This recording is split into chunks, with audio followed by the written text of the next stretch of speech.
정의라는 게 마음의 문제이기도 할까요? 마음의 문제가 될 수도 있습니다. 왜냐하면은 누구한테는 불공정한 게 누구한테는 넘어갈 만한 일이 되기도 하거든요. 실제로 우리나라 사람들이 정의감에 불타서 감정적으로 된다든가 하는 경향이 상대적으로 강한가요? 우리나라 사람들이 정의에 열광하는 이유, 어렸을 때 정의의 이름으로 너를 심판하노라 해서 배웁니다. 모든 사람한테 공정한 기회가 돌아가야 된다는 마이클 샌달의 정의가 우리한테 있는 게 아니라 우리가 갖고 있는 정의의 개념은 굉장히 감정적이에요. 결국 이 책을 보면 누가 무엇을 가져가느냐, 누가 무엇을 더 받고 덜 받느냐의 분배의 문제잖아요. 근데 내가 덜 받았다고 생각할 때 나는 화가 난단 말이에요. 이게 당연한 개념일까요? 제가 생각하는 정의는 안녕하십니까. 삶이 책이 되고 책이 삶이 되는 시간, 책과 삶, 책과 사람의 김재원입니다. 정의란 무엇일까요? 한마디로 정의할 수 있을까요? 언젠가부터 사람에 따라 상황에 따라 정의의 정의가 달라지는 시대가 됐습니다. 오늘 그런 이야기 나눠볼까 합니다. 정신과 전문의 최명기 원장과 함께합니다. 안녕하십니까? 안녕하세요. 정신건강의학과 전문의 최명기입니다. 오늘은 저에게 너무 벅찬 정의란 주제로 방송을 하게 되어서 너무너무 긴장되고 힘듭니다. 네, 정의라는 게 마음의 문제이기도 할까요? 어떻습니까? 마음의 문제가 될 수도 있습니다. 왜냐하면은 누구한테는 불공정한 게 누구한테는 넘어갈 만한 일이 되기도 하거든요. 그렇기 때문에 누구한테는 정의로운 일이 누구한테는 불의가 되기도 하거든요. 그래서 우리가 실제로 심리적 검사를 하잖아요. 이제 MMPI라는 미네소타 다면적 인성검사 제2판에 보면은 사회적 책임감이라는 항목이 검사가 나와요. 그래서 거기에서 65 이상이면 사회적 책임감이 강한 분이고요. 거기서 40 이상이면 낮아요. 그래서 실제로 사회적 책임감이 높은 분들은요, 정의감이 강해요.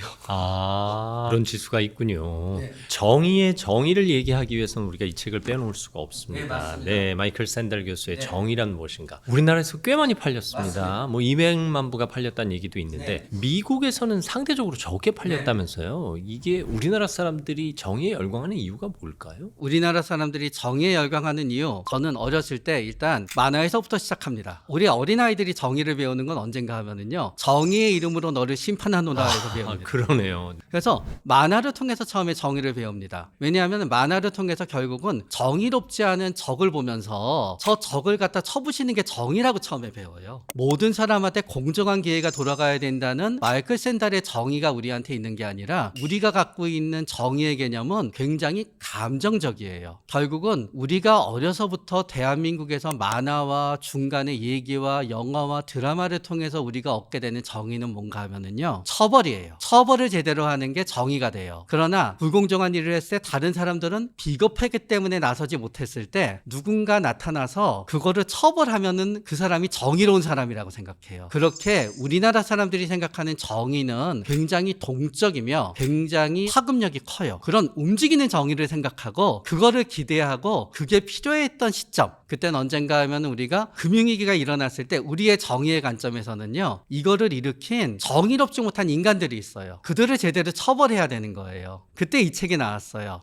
많이 팔렸지요. 그러나 미국 사람들이 생각하는 정의는요, 우리가 생각하는 리벤지와 같은 그런 움직이게 하는 게 아니에요. 이 책의 미국 제목은 저스티스인데 What's the right thing to do입니다. 그러니까 뭐를 하자는 게 과연 올바른 게 무엇인가이고, 여기서 right은 또 영어로 권리잖아요. 그러니까 어떻게 올바르게 모든 사람의 권리를 보장해 줄까라는 부제가 붙는 거예요. 그러니까 딱 보는 순간 우리가 생각하는 신나는 정의가 아닌 거지요. 그래서 미국 사람들은 하버드 교수가 썼다는 순간 딱 아는 거예요. 그게 썩 재밌진 않을 거예요. 미국 입장에서는 모든 사람의 권리가 보장된 상태를 말하는 게 아닐까 싶고, 한국 입장에서는 불공정에 저항하는 어떤 정의의 사도가 처벌하는 행동을 말하는 게 아닌가 싶습니다. 그래서 이 책을 처음에 딱 보는 분들은 그런 정의가 있는 줄 알고 처음에 딱 보는 거예요. 그런데 딱 보다가 보면은요, 굉장히 난감해져요. 별로 그런 내용이 없어요. 부당한 행동을 하는 이들이 이렇게 되게 되는 거고, 그들한테 우리가 제대로 행동하게끔 정의를 실현하는 방법은 이러이러한 겁니다 라고 돼야 되는데, 별로 책이 그런 구조가 되어 있지 않다가 보니까 다들 제목을 보고 열심히 샀다가 조금은 어렵게 느껴지는 책이 되죠. 많은 사람들이 이 책을 샀지만 책을 산 모든 사람이 이 책을 읽지는 않았을 것이다 라는 이야기입니다. 실제로 우리나라 사람들이 공정 불공정의 개념이라든가 아니면 정의감에 불타서 감정적으로 된다든가 하는 경향이 상대적으로 강한가요? 이를테면 홍길동 이후에 정의의 사도에 대한 기대감, 열망감 때문에 오히려 불공정, 불의를 보고 못 참는 마음이 더 심하지 않을까 하는 생각도 하게 되는데요. 정의에 대해서 대한민국 사람들은 관심이 있고 올바르다라고 판단하게 되는 거는 시위 문화를 통해서 많이들 판단하게 되는 것 같아요. 왜냐하면은 미국도 1960년대 말에 펜타곤에 둘러싸고 그랬을 때는 엄청나게 많은 사람들이 모여서 시위를 갖다 하는 게 있었어요. 근데 우리가 이렇게 방송을 보고 그렇게 보게 되잖아요. 그러면은 집단으로 뭔가 불의와 불공정에 대해서 시위를 하는 게 다른 나라는 우리나라처럼 이렇게 사람들이 많이 모이지가 않아요. 그런 걸 보다가 보면은 진짜 정의를 생각하고 도로에 나서고 거기에 대해서 뭔가 시정을 요구하는 어떤 사람들이 이렇게 운집하는 게 지금 이 시대까지도 이어진다는 걸 보면은 우리나라 사람들의 정의에 대한 관심은 다른 나라보다 높다라고 생각하게 될 때도 있어요. 왜냐하면 서구 같은 경우에 1968년에 프랑스에서 학생운동이 있고 엄청나게 많은 시민들이 쏟아진 후에는 그 다음에도 물론 시위는 있지요. 서구의 시위도 폭력적으로 될 때는 있지만 우리나라에서 동원되는 이런 엄청난 수와 여기에 비해서는 임팩트가 약해요. 그리고 미국 정치에서 이 사람들이 궁금해하고 안타까워하는 거는 70년대 말에 정치적으로 의견을 갖다 개진하던 그런 어떤 시위를 하고 그랬던 참여 정치에 대한 문화가 다 없어져 버렸다는 거예요.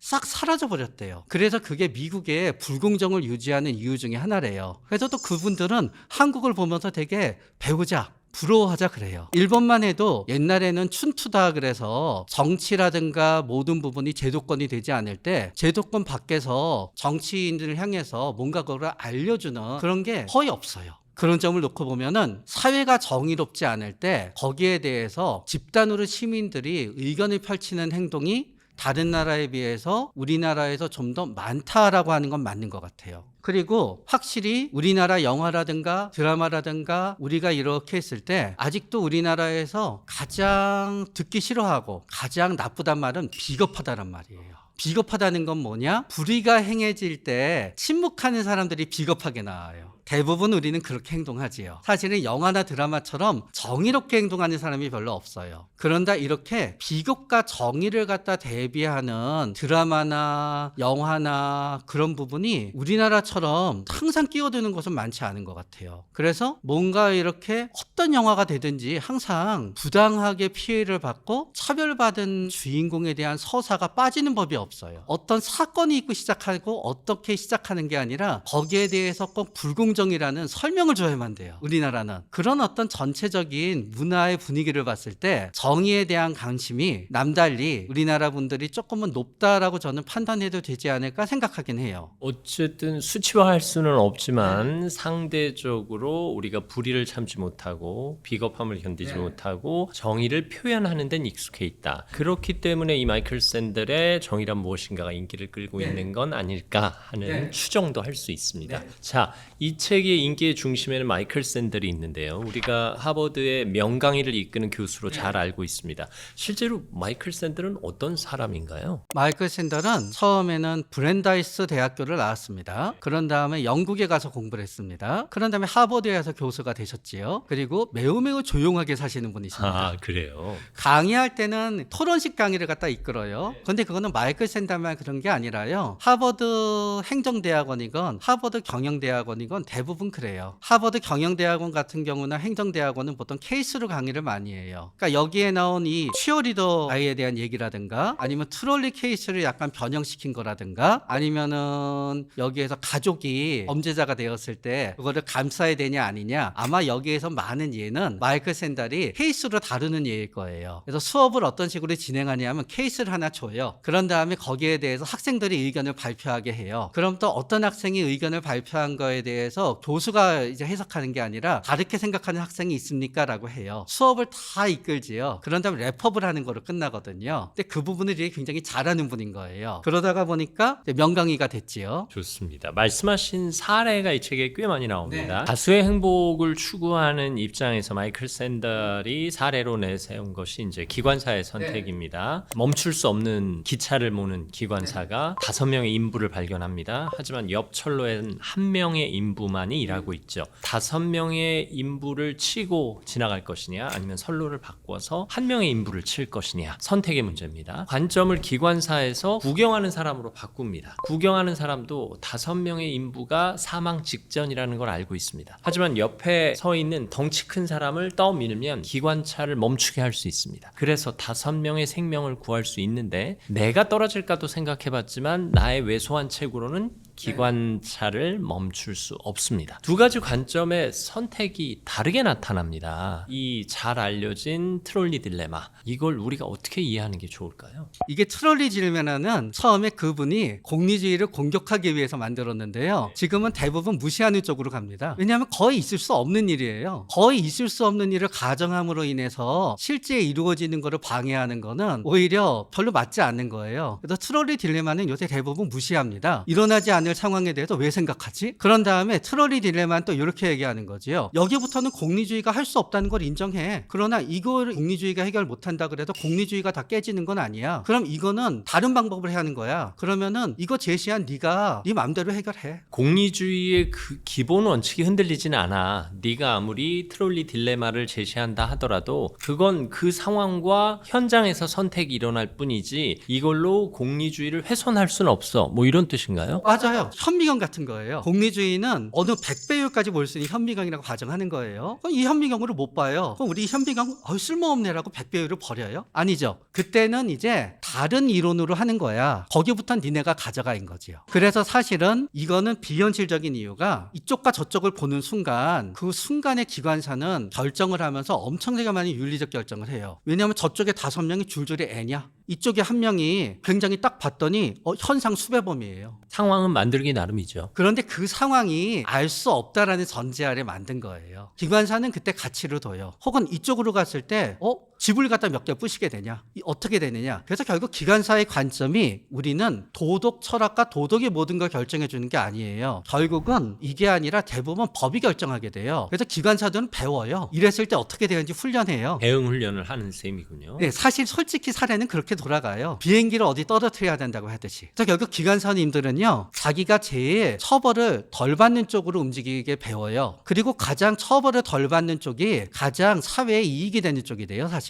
그게 이분들은 마치 이게 아니면 안 되고 이게 아니면 안 되고 이게 아니면 안 되고로 책을 구성하지요. 아니에요. 공리주의에서 제일 좋은 거는요, 대부분 자유지상주의에서도 제일 좋고요. 자유지상주의에서 제일 좋은 방법은 대부분 다 사회계약설에서도 제일 좋은 방법이 돼요. 우리가 최고의 선은 알고 있다는 얘기네요. 네, 그런데 거기에서 약간씩의 갈등이 있는 부분은 전체의 아주 사소한 부분인 거예요. 그 사소한 부분을 갖고 이거를 깨부심으로 인해서 사회와 사고를 더 혼란시키는 거예요, 사실은. 그래서 이 부분에 있어서 기관사분들은 내가 받을 피해, 평소의 학습, 딱 봤을 때 가능성, 예를 들어서 기술적인 가능성, 틀었는데 안 틀어질 수도 있는 거거든요. 틀었다가 기차가 탈선하게 되잖아요. 다 죽어요. 기차 안에 있는 사람이. 그건 직진이 맞는 거예요. 양쪽에 어떤 사람이 있는 건지, 이게 저쪽으로 갔을 때 피할 확률이 어떻게 되는 건지 다 해서 결론이 되지요. 결국은 말도 안 되는 질문을 던져놓고 나서 말도 안 되는 대답을 요구하면서 상대방이 대답을 하면 용용 죽겠지 너는 틀렸어 하는 것을 그냥 무시하면 돼요. 네, 그럼 말도 안 되는 질문을 하나 더 드릴게요.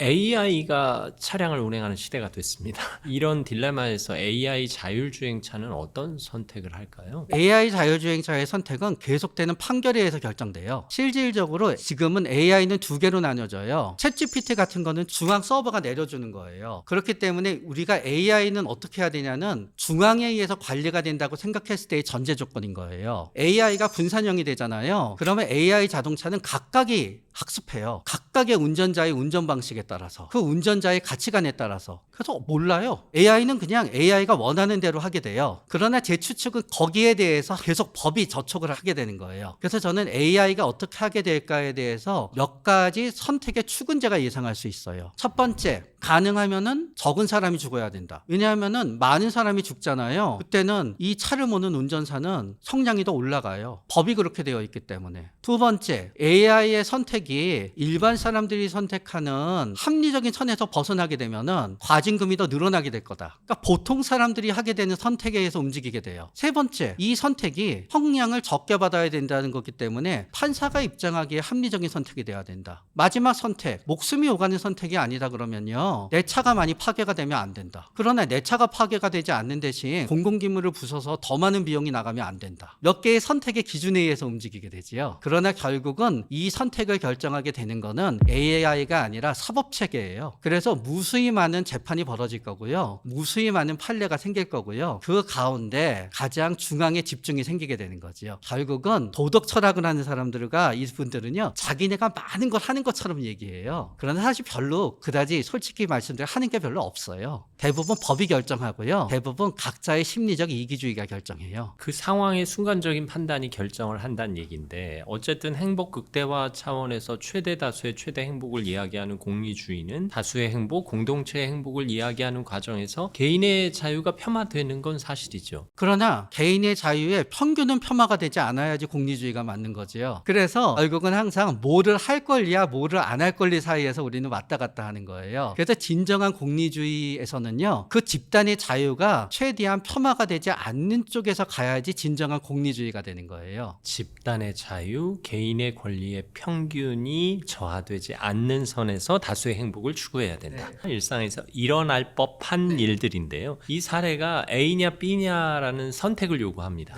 그런데 A든 B든 한 번에 선택하기 힘든 사례들이고요. 자신의 사상과 가치관과 세계관에 따라서 다른 결과가 나올 수도 있고, 왠지 양심 한편이 조금 꺼려지는 그런 케이스들도 꽤 많습니다. 이 사례 찾아내기도 힘들었을 것 같은데, 실제로 이 사례들을 중심으로 정의의 정의를 펼쳐나가는데 중심에는 분배의 문제가 있어요. 네, 그리고 세 가지 키워드, 행복, 자유, 미덕을 꼽습니다. 이 하나하나의 키워드가 우리 일상에서 우리가 추구하고 있는 것들이 아닌가 싶은데요. 어떻게 보십니까? 원래 이제 마이클 샌달은 이 책을 구성할 때 제일 처음 공리주의가 나옵니다. 그 다음에 자유지상주의가 나와요. 그러고 나서 이제 칸트가 좀 나옵니다. 그러고 나서 이제 마지막에 아리스토텔레스 얘기가 나오면서 공동체가 나오면서 이제 다시 한번 이제 마지막 키워드로 넘어가게 됩니다. 아까 세 가지 키워드가 행복, 자유, 미덕입니다. 미덕을 끌어내기 위해서 아리스토텔레스를 이용하는 거예요. 그러나 이렇게 보다가 보면 우리가 어떤 생각을 하냐 하면은요, 이게 마치 도덕 철학의 역사인 것처럼 생각하게 돼요.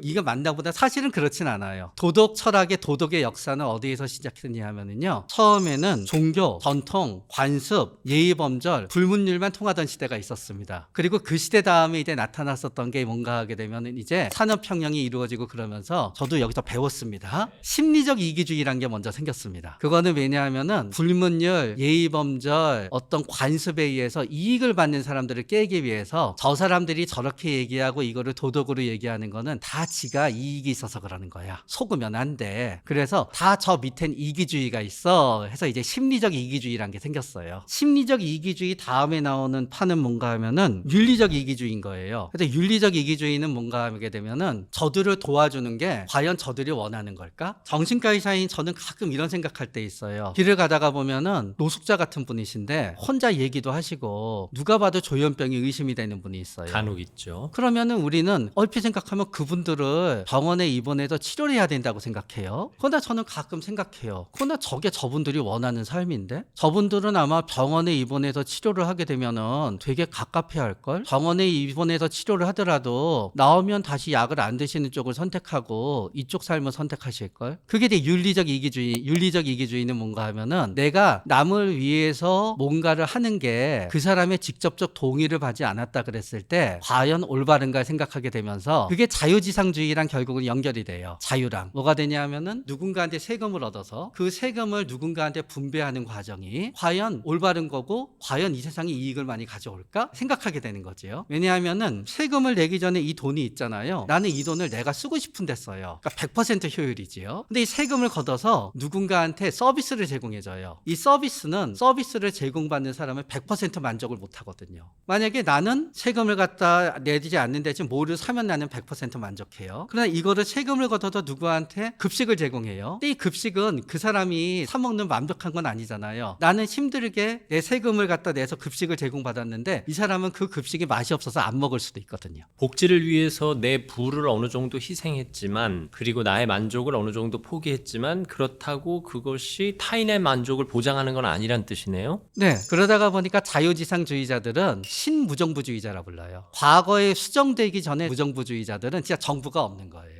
정부의 통제에 의해서 세금을 강제하는 것은 정부의 폭력적인 행동일 수도 있다? 그렇죠. 그러나 과거의 무정부주의자들은 정부가 없는 걸 꿈꿨어요. 그런데 수정무정부주의자들은 정부가 없는 걸 꿈꾸지 않아요. 그러면요? 수정무정부주의자들은 군대 인정해요. 경찰 인정해요. 소방서 인정해요. 부분적인 인정. 네, 그리고 수정무정부주의자 중에서도 전력 전기 공급 같은 거는 국가가 해야 된다고 생각하는 법도 있어요. 근데 수정무정부주의자들이 제일 싫어하는 거는 사회복지에 들어간 돈이에요. 왜냐하면은 저분들이 저런 삶을 선택하게 되는 거는 본인들의 선택에 의한 건데 왜 그거를 갖다 도와줘야 되지 억지로? 도움을 거부하는 사람을 왜 도와줘야 되지? 이렇게 되는 거지요. 네, 지금 자유지상주의자들의 주장입니다. 네, 그렇기 때문에 그들의 주장은 분배에 있어서 가급적 분배하지 말자가 그들의 분배가 되지요. 이기주의가 되는 거예요. 근데 이게 또 맞지 않게 되는 이유는 두 가지인데요. 이분들이 이렇게 사는 게 이분들이 책임이다라고 하기에는 처음부터 똑같이 시작하지가 않는 거지요. 평등된 출발선은 아니다.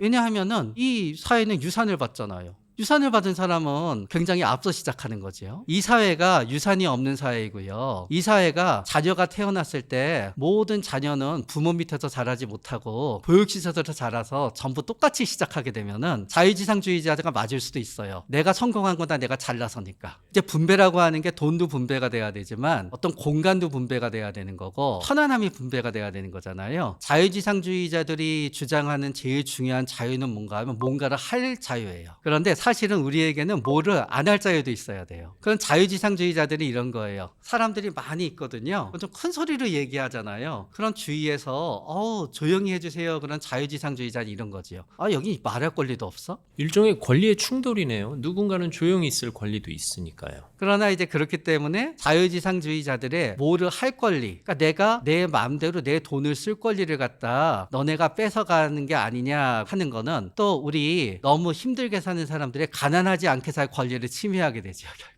지금 행복, 자유, 미덕의 관점에서 보면 일단 분배 문제를 개인이냐 공동체냐 그리고 자유냐 평등이냐 이런 관점에서 각각의 주의마다 좀 나눠지는 부분들이 있습니다. 미덕과 관계되어 있는 분배는 심리를 좀 더 많이 따져요. 무슨 의미인가 하면 이제 미덕과 관계된 부분을 갖다 이제 마이클 샌델 교수가 중요시하게 된 거는 미국의 정치랑 관계가 있어요. 왜냐하면은 미국에서 자유지상주의자들이 됐건 공리주의가 됐든지 간에 양쪽에 다 공통점은 뭔가 하면은요. 공리주의는 똑같이 배분해야 된다는 거지요. 자유지상주의는 똑같이 배분하는 건 틀리고 가급적 똑같이 배분하려고 하는 게 아니라 그냥 성공한 사람은 성공한 대로 가져가고 성공하지 않은 사람들은 성공하지 않은 대로 가져가게 하고 가급적 그거를 안 건드리는 게 나아. 그러다가 보면은 저절로 이 사회는 보이지 않는 손이 조정해. 왜냐하면은 결국은 자유지상주의자들도 장기적인 관점에서 보거든요. 내가 최고의 나의 자유를 누려야 되는데 빈부격차가 너무 심해져서 혁명이 일어나서 사회가 뒤집어지게 되면은요. 자유지상주의자들의 자유는 0이 되거든요. 네, 그래서 자유지상주의자도 결국은 길게 보잖아요. 공리주의자가 됐건 자유지상주의자가 됐건 겹치는 부분이 더 많아요. 그러면 그들이 공통적으로 놓치는 부분은 뭐냐? 이 사회의 기존의 미덕과 관계되어 있는 부분이 되는 거예요. 애국심 그런 거. 공리주의자들 애국심이라든가 윤리라든가 우리의 가치를 중요시하지 않아요. 딱 계산이 중요하지요. 자유지상주의자, 내가 좋아하는 것만 중요한 거지 우리가 좋아하는 게 중요하지 않아요. 그러다가 보니까 우리라는 가치를 둘 다 놓치게 되었다는 거지요. 그러다가 보니 우리라는 가치를 갖다 분배에 있어서 넣어야 되겠다는 거예요. 왜냐하면은 어떤 70대, 80대인 분들이 있다. 그분들한테 분배에 있어서 중요한 점은 금전적인 거를 분배하는 것도 중요하지만 TV 채널의 분배도 중요했었던 거예요. 젊은이들만 보는 음악만 나오고 전통가요가 나오는 음악이 하나도 없다는 거는 그분들의 입장에서는 우리의 인구 비율을 봤을 때 TV 채널의 분배가 잘못된 거예요. 그러니까 문화의 분배, 권리의 분배가 이제 중요하게 되는 거죠. 이런 식으로 해서 결국은 마이클 샌델의 마지막 분배에 있어서 중요한 점은 심리적으로 나는 이 사회에서 존중받고 있어라는 거를 갖다 분배해야 된다는 거예요. 그러다가 보니 또 우리의 가치와 윤리와 우리의 공동체도 분배의 한 부분으로 넣어야 된다는 게 돼버린 거지요. 그러나 요거는 다시 돌고 가잖아요. 결국은 여태까지 심리적 이기주의, 또 자유지상주의 혹은 윤리적 이기주의, 그 다음에는 공리주의에 오게 되면서 깼던 거는 뭔가 하게 되면 결국은요 전통과 관습을 깼어요. 그러다가 보니까 또 균형이 안 맞으니까 결국은 다시 처음으로 돌아가서 전통과 관습을 또 갖고 들어온 거예요. 결국 돌고 있는 거예요. 그래서 마이클 샌델이란 분은 결국은 어떤 의미에서는 또 전통주의자가 돼버리는 거예요. 그러니까 전통과 관습, 심리적 이기주의, 윤리적 이기주의, 공리주의, 자유지상주의의 흐름을 지금 쫙 판단해 주셨어요. 그리고 마이클 샌들이 말하는 행복과 자유와 미덕의 관점에서 분배의 문제를 어떻게 볼 것이냐를 정리해 주셨는데 하나하나 조금 살펴볼게요. 일단 행복을 극대화하는 차원에서는 우리가 공리주의를 이야기 안 할 수가 없죠. 최대 다수의 최대 행복, 벤담의 그 멋진 문장이 여기선 어떻게 정의에 접근할 수 있을까요? 최대 다수의 최대 항목은 굉장히 위대했어요. 왜냐? 왕만 다 차지했었거든요. 그렇기 때문에 그 문장은 지금과 같이 삭막한 문장이 아니라요. 결국은 재벌만 권리를 누리면 안 된다. 왕만 권리를 누리면 안 된다. 귀족만 권리를 누리면 안 된다지요. 그래서 사실은 우리는 아직 공리주의도 제대로 실천되지 못한 단계예요. 공리주의가 갖고 있는 인간의 권리, 질적인 면을 갖다 공리주의가 살펴보지 않는다는 거는 공리주의로 인해서 문제가 거의 다 해결된 후에 남아있는 부분에 대해서 이제 건드려야 되는 거예요. 그런데 마이클 샌델은 어떤 의미에서 학자이다가 보니까 본인을 차별화해야 되거든요. 그렇기 때문에 공리주의를 굉장히 공격하는 입장에서 시작해요. 그러나 사실 현실을 살아가는 우리 정의는 뭔가 하면은요, 공리주의도 제대로 되지 않고 있다는 게 문제예요. 그래서 공리주의에 대한 공격은 어디에서 가능했냐면요, 시간의 축을 보지 않고요, 집단의 축을 보지 않고 나서 사례를 만들어도 공리주의를 공격한 거예요, 다들. 자, 이제 자유의 관점에서 자유 존중에 관한 이야기를 하겠습니다. 앞서도 자유지상주의 얘기를 많이 해주셨는데 자유의 존중이라는 그 개념을 어느 범주까지 봐야 되는 걸까요? 그냥 인간이 자유를 추구하는 가운데 남에게 피해를 주지 않는 한도? 이 정도만 생각해도 되는 걸까요? 맞습니다. 그러나 그 남에게 피해를 주지 않는 한도가 심리적 피해와 실질적 피해로 나눠지게 되는 거예요. 누구를 때리면 안 된다? 그거 자유지상주의자들도 이제는 인정해요. 그런 다음에 누구를 엄청 가난하게 해서 배를 굶기면 안 된다. 그것도 이제 자유지상주의 어느 정도 인정해요. 그거는 해줘야 된다는 거로. 그리고 그래야지만 자유가 보장돼요. 미국에서 메디케어라는 게 있어요. 처음에 미국은 우리가 알던 사보험밖에 없었죠. 메디케어는 65세 이상에 대해서 이제 인정해 주지요. 그 메디케어를 갖다 하게 한 건 뭔가 소셜 시큐리티 액트예요. 사회 안전 액트인 거지요. 메디케어가 되지 않으면요, 소셜 시큐리티가 되지 않는다는 거예요. 그럼 퍼지 같은 세상이 되는 거예요. 그렇기 때문에 결국은 자유지상주의자들의 전제는 이거인 거지요. 우리들이 자유를 추구하는 건 맞는데 그 자유로 인해서 너무 불평등이 심화돼서 사회가 박살이 나게 되면은 우리의 사회는 무너지니까 기존 사회를 유지할 정도로는 우리의 자유도 제한돼야 돼. 기존 사회를 유지하기 위해서 남에게 피해를 주지 않는 한도로 우리의 자유는 제한돼야 된다. 그러나 자유지상주의자들도 한쪽 끝에 가 있는 극단적인 자유지상주의자가 있는 거예요. 극단주의적인 자유지상주의자들은 어떻게 주장하냐 하면요, 나를 불쾌하게 하지 마. 예를 들어서 랩이다. 랩은 나를 불쾌하게 해. 근데 랩을 갖다 하는 애들은 전부 다 저렇게 이상할 거야. 청소년에서 랩은 금지해. 결국은 점점 자유지상주의자 중에서 극단적으로 가서 문제가 되는 사람들은요, 근본주의자들인데요. 근본주의자들은 결국 뭔가 하면은 나의 가치를 존중해 준다고 생각하게 되면서 극단적인 걸 주장하게 되지요. 그래서 아이를 학교에 보내지 않겠다. 홈스쿨링을 하겠다. 그래서 우리는 진화론을 가르치지 않겠다. 진화론을 가르치지 않은 우리의 자유지상주의를 인정해줘. 공립학교에 보내지 않을 주의를 인정해줘. 개인의 심리적 기준 그리고 개인의 가치관에 따른 판단이란 말씀이시네요. 네. 그럼 앞서 말씀하셨던 전통이나 관습, 불문율을 기점으로 해서 도덕 철학이 시작됐는데 전통, 관습, 불문율을 깨는 자유는 어떻게 봐야 할 것이냐. 뭐 이를테면 낙태 문제라든가 공성결혼의 문제. 그들이 자유로운 선택을 할 수 있도록 인정해 주는 게 맞을까요? 아니면 전통과 관습과 불문율을 지키면서 사회적 제도를 유지하는 게 맞을까요? 그걸 이제 결국은 법과 도덕은 따로 가지 않아요. 때로 법은 도덕보다 일찍 가요. 그럼 그 법은 잘 지켜지지가 않아요. 때로 법이 우리가 생각하는 현실의 도덕보다 굉장히 뒤에 있기도 해요. 그래서 사람들은 도덕을 자꾸 얘기하게 돼요. 법으로 전부 안 된다고. 그러나 결국은요, 법이 도덕과 일치점을 이루게 돼요. 그래서 우리가 각자가 생각하고 싶은 대로 생각할 수도 있는 거예요. 거기에 대해서 이거는 공리주의 입장에서는 우리는 똑같은 함령이니까 이거를 인정해 주는 게 맞는 것 같아. 하지만 또 공리주의 입장에서는 또 인정해 주지 않는 게 맞는 게요. 이거를 보는 사람으로 인해서 싫어해서 뭔가 하루 종일 화가 나서 사는 사람의 수가 기쁨을 얻는 한 사람의 수보다도 많고 그 화가 나는 걸 전부 합치면 한 커플의 기쁨보다 크니까 하면 안 돼. 공리주의 입장에서 공리주의 입장도 이용하게 따르는 거죠. 자유지상주의도 마찬가지예요.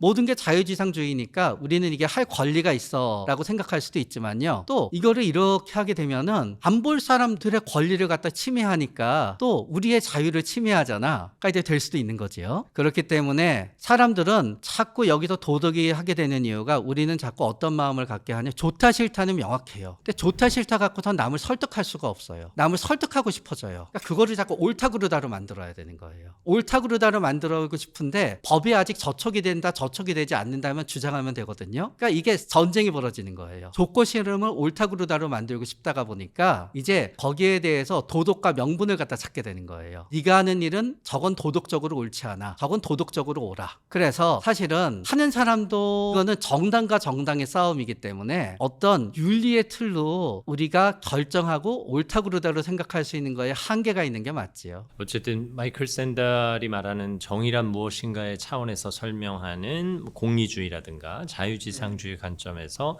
현상을 들여다보고 있는데요. 법이 또 도덕이 앞서거니 뒤서거니 하면서 결국은 일치점을 찾을 것이다. 이게 적절한 이해인지 모르겠지만 지하철 내 임산부 배려석의 경우 법의 관점에서 의무로 봐야 하나요? 아니면 도덕적 관점에서 배려의 개념으로 봐야 할까요? 일단은 현실적으로는 잘 안 지켜지는 것 같아요. 그러니까 많은 사람들은 의무를 생각하지 않아요. 그러나 또 원래는 거기에 앉는 거는 권리여야 되거든요. 근데 또 앉지 못하는 분이 많으니까요. 임산부 배려석에 임산부가 앉으면서도요. 거기가 비어져 있으면은 권리로 생각하게 되는데 어떤 사람이 앉아 있다가 실수했네요 하게 되면 또 배려로 느끼게 돼요. 그래서 제 생각에 임산부 배려석은 공정의 입장에서 몇 가지 절차상의 전 절차와 후 절차에 약간의 어려움이 있는 것 같아요. 전 절차는 충분히 모든 사람이 받아들일 수 있게끔 홍보가 있어야 됐고 테스트가 있어야 됐고 시험이 있어야만 되는데 어느 순간 딱 생기게 되니까 기존에 그 자리에 앉던 사람들의 입장에서 권리를 침해당했다라고 느끼게 사람들이 양산했어요. 초기에. 그런 다음에 앉는 남성도 있고 앉는 여성도 있고 그러다가 보니까 거기에 앉는 남성을 보다가 보면 여성들은 권리가 침해당한다고 느끼게 되는 거고요. 더 화가 나고요. 거기에 앉는 임산부가 아닌 여성들을 보면 남성들은 또 화가 나게 되는 거지요. 권리를 침해당했다고 생각하기 때문에. 남성들은 임산부만 앉는 자리인데 임산부가 앉는 여성이 앉네. 그러면서 얘기하면 또 어떤 여성들은 앉는 남자도 봤어. 이렇게 되면서 서로 합의가 이루어지기 어려운 상황을 갖다 이제 만들어졌지요. 그러나 그건 이미 지나간 거지요. 앞으로 그거를 갖다 바로잡을 길은 있어요. 바로잡을 길은 어떻게 되느냐? 거기에 QR코드가 됐건 임산부가 아닌 사람이 앉으면요. 임산부가 아닌데 앉았어요라고 정식으로 표시해주게 해주면 돼요. 소리가 난다거나 소리가 나게 되면 또 주위에 그 소리 듣는 사람이 시끄러우니까 강제력은 이제 그게 아니면요. 삐용삐용 빨간불이 울리면 돼요. 그러면 이제 실제로 임산부가 거기 가게 되잖아요. 그건 수요가 파악이 돼요. 이게 한 칸에 4자리까지 필요했던 건가? 한 칸에 3자리까지 필요했던 건가? 한 칸에 2자리까지 필요했던 건가? 그래서 수요에 딱 맞추게 되잖아요. 항상 거기는 임산부가 앉게 되는 거예요. 그러면서 그 수요 역시 시간 시간에 따라 달라지게 하면 되는 거예요. 어느 시간에 거기에 앉으면은 벨이 삐용삐용 울려요. 그러나 판단했었을 때 이 시간은 도대체 임산부 배려석의 의미가 없어 였을 때는 사라지는 거예요. 그래서 후 조처가 그거를 불공정하게 이용하는 사람들을 없애서 공정을 확보하면 되는 거예요. 그것이 궁극적인 자유 존중의 개념이다라고 보시는 거예요. 네, 좋습니다. 행복 극대화 차원 자유 존중의 관점에서 공리주의 또 자유지상주의를 살펴봤고요.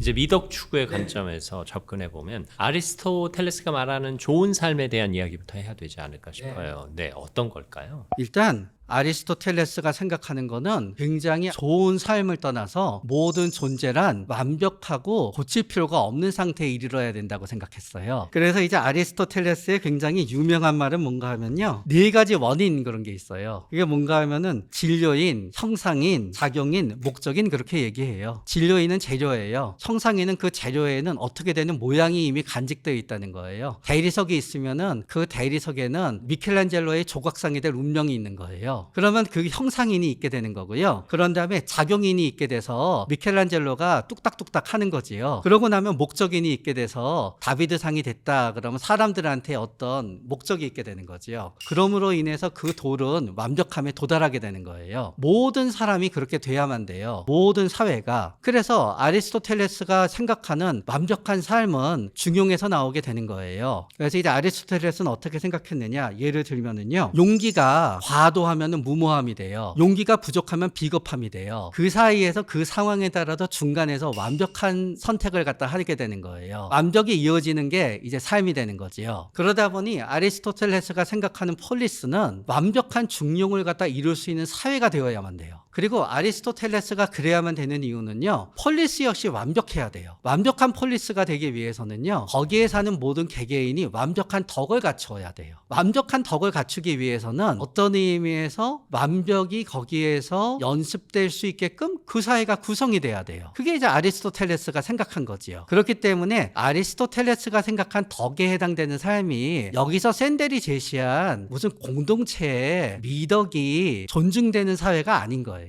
가치의 개념하고는 좀 차이가 있다는 네, 말이죠. 그래서 사실은 샌델이 모든 이론은 과거의 역사에 비추었을 때 권위를 얻게 되잖아요. 샌델은 공리주의건 자유지상주의건 미국의 전통적인 미덕을 배려하지 않고 있어. 그런데 우리가 만족스럽게 우리 도덕 철학자들이 일반인들이 생각하기에 합리적이고 말이 돼라고 생각하고 억셉트 되기 위해서, 그리고 이 미덕이란 부분을 근본주의자한테 뺏기지 않기 위해서는 이 미덕을 품는 도덕이론을 만들어야 되겠어. 그렇기 때문에 어떻게 할 거냐에 있어서 가치를 둘 때, 예를 들어서 애국심이 공리주의대로 생각하게 되면은요, 이 지상의 모든 이 세계 사람은 똑같아요. 애국심에 의해서 행동하게 되면은 그거는 공리주의에 맞지 않는 거예요. 공리주의는 그 나라 사람들의 이익을 보지 않거든요. 그래서 아리스토텔레스의 좋은 삶 개념을 차용했는데, 그럼 마이클 샌델이 말하고자 하는 그 공동체의 가치는 구체적으로 뭘까요? 구체적으로 계산이 안 되고 구체적으로 표현이 되지 않지만 전통적으로 사람들이 중요시하는 것들이에요. 말 그대로 미덕의 개념이네요. 네, 그러니까 애국심 가장 중요한 거예요. 또 우리 동네 사람들은 50년 이상 사는데 서로 이렇게 지켜줘야 되는 최소한의 예의범절이 있어. 예의범절. 그런 것들을 집어넣고 싶다는 생각을 한 거예요. 그런데 여기에서도 마이클 샌들이요, 되게 본인도 불일치해요. 여기 보다가 보면 어떤 예가 있냐 하면은요, 어떤 학생이 장애가 있어요. 근데 그 학생이 치어리더에 들어갔어요. 다른 치어리더들은 다 열심히 연습해서 공중회전도 하고 다 해요. 얘는 치어리더에 들어갔는데 그거를 못 해요. 그래서 웃고 인사만 해요. 그러니까 나머지 애들이 굉장히 불편한 거예요. 우리는 매일 연습하고 노력해서 이 치어리더라는 집단을 유지하고 있는데 얘는 아무것도 안 하는 거예요. 거기에 대해서 마이클 샌달은 그건 잘못됐다라고 얘기해요. 왜냐하게 되면은 치어리더라고 하는 거는 취어가 목적인 거거든요. 장애가 있는 아이가 휠체어에 타고 웃어주는 게 사람들을 취어시켜주면은 취어의 목적이 도달된 거기 때문에 나머지 치어리더들이 얘를 치어리더에서 빼자고 하는 건 그러다고 얘기해요.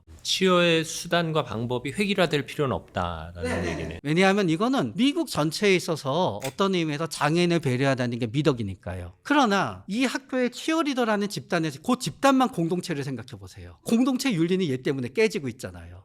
그래서 마이클 샌달도 자기가 좋아하는 거를 위해서 이럴 때는 이게 맞다 그러고 저럴 땐 저걸 맞다 그러고 일관성이 없어요. 약간의 자기 모순이 있다. 그래서 좀 마이클 샌달이 좋아요.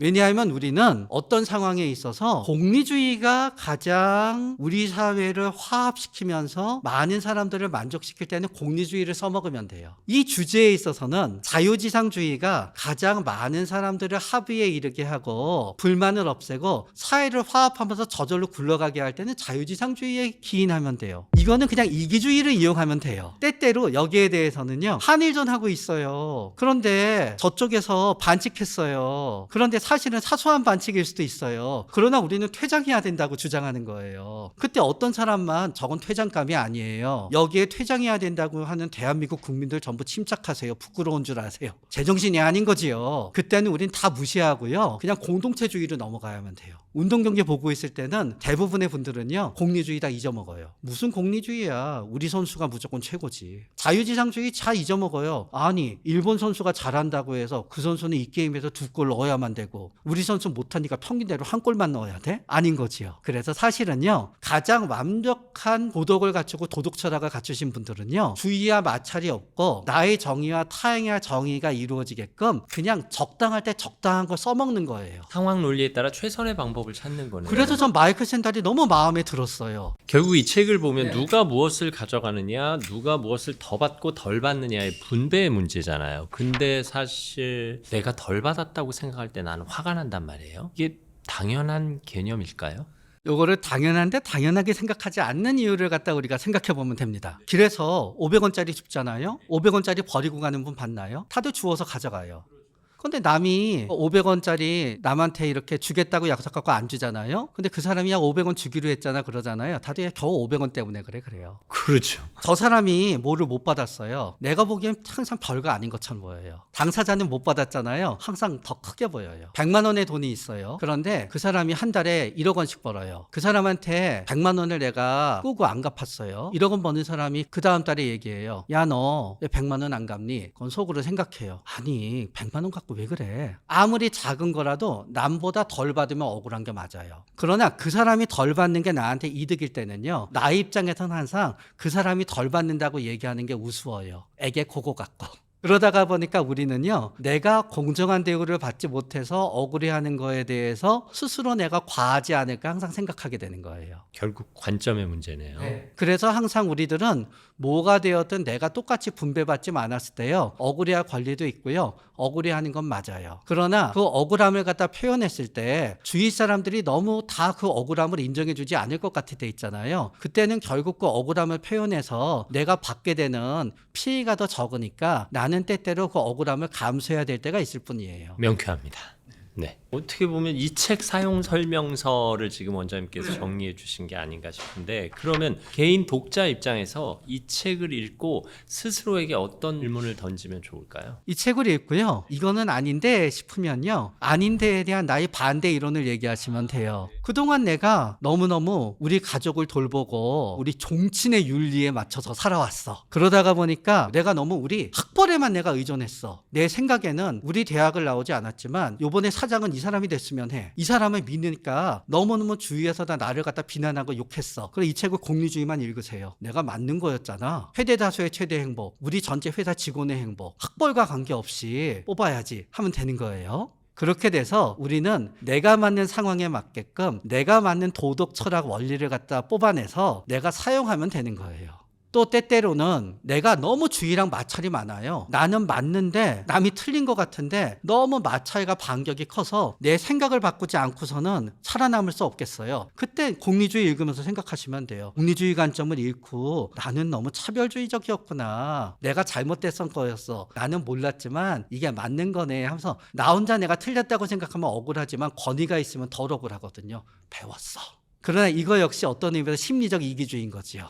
내가 그래야 더 마음이 편하니까. 처음엔 호기심으로 시작해서 중간 과정은 어려웠지만 결말은 명쾌하게 났습니다. 나의 선택을 지지할 수 있는 모든 이론들이 이 책에 담겨 있습니다. 여러분이 처한 상황에서 여러분의 선택이 망설여지신다면 이 책의 적절한 이론을 찾아서 여러분의 선택을 지지하시면 되겠네요. 그러나 정의에 대해서 제가 하나 보충하자 그러면요. 제가 생각하는 정의는 처벌과 보상에 대한 부분이 있어야만 된다고 생각해요. 그 부분은 여기에 빠져 있는 거예요. 그래서 이런 거지요. 어떤 사람이 열심히 노력한 거에 대해서는 현재 그 사람의 가치가 조금 떨어지더라도 전 노력을 인정해 주는 게 저 개인적으로는 정의라고 생각해요. 어떤 사람이 과거에 그 사회에 계속 피해를 줬다 그러면요. 그 사람을 저는 조금은 공평하게 대하지 않는 게 저는 정의라고 생각해요. 일종의 처벌로 네. 그래서 제가 생각하는 정의는 이런 거예요. 제가 생각하는 정의도 이 책에서 베꼈어요. 이 책에서 제임스 레이철스님은 이렇게 생각해요. 정의란 어떠해야 되는가? 모든 사람의 이익을 똑같이 증진시킬 수 있도록 행동해야 된다. 그러면서 동시에 사람들이 스스로 선택한 행동을 고려하여 그 등이 마땅히 대우받아야 한다고 생각되는 방식에 따라서 사람을 대우해야 된다. 간단히 얘기하면은 범죄자를 처벌해도 된다는 뜻이에요. 피해만 준 사람에 대해서는 우리도 좀 배제해도 된다는 뜻이에요. 이거를 이렇게 한 문장으로 또 요약해요, 이분은. 개인들이 과거에 한 행동의 결과로 특별한 대우를 받을 만한 자격을 갖추게 되었을 때를 제외하고는 이 특별한 대우는 그 사람한테 보상이 될 수도 있고요. 그 사람한테 처벌이 될 수도 있어요. 모든 사람의 이익을 똑같이 공평하게 증진시킬 수 있도록 행동해야 한다. 저는 이게 제가 생각하는 정의에 제일 근접하고 이렇게 하게 되면은 대부분 남이랑의 갈등도 없고 내가 나의 욕심을 너무 지나치게 추구하려 그랬을 때 나의 욕심을 돌아볼 수도 있으면서 균형을 맞출 수 있는 어쩌면 가장 아름다운 말이 아닐까를 저는 마이클 샌델님의 책이 아닌 다른 책에서 찾게 되어서 마이클 샌델님한텐 굉장히 죄송하지만 아마 제 생에 샌델님은 직접 본 일은 없을 것 같아서 양심에 꺼리끼진 않아요. 이 진정한 정의가 뭔지 고민해 볼 수 있는 그런 영상이었습니다. 오늘 덕분에 많이 배웠습니다. 정신건강의학과 전문의 최명규 원장과 함께했습니다. 감사합니다. 감사합니다. 여러분은 행복하십니까? 여러분은 자유로우신지요? 여러분도 공동체 미덕을 추구하고 계시지요? 여러분의 기준에 따라 선택한 여러분의 정의, 그것이 아마 정답일 겁니다. 책과 삶, 책과 사람. 저는 다음 시간에 다시 뵙겠습니다. 오늘도 함께해 주셔서 감사합니다. 감사합니다.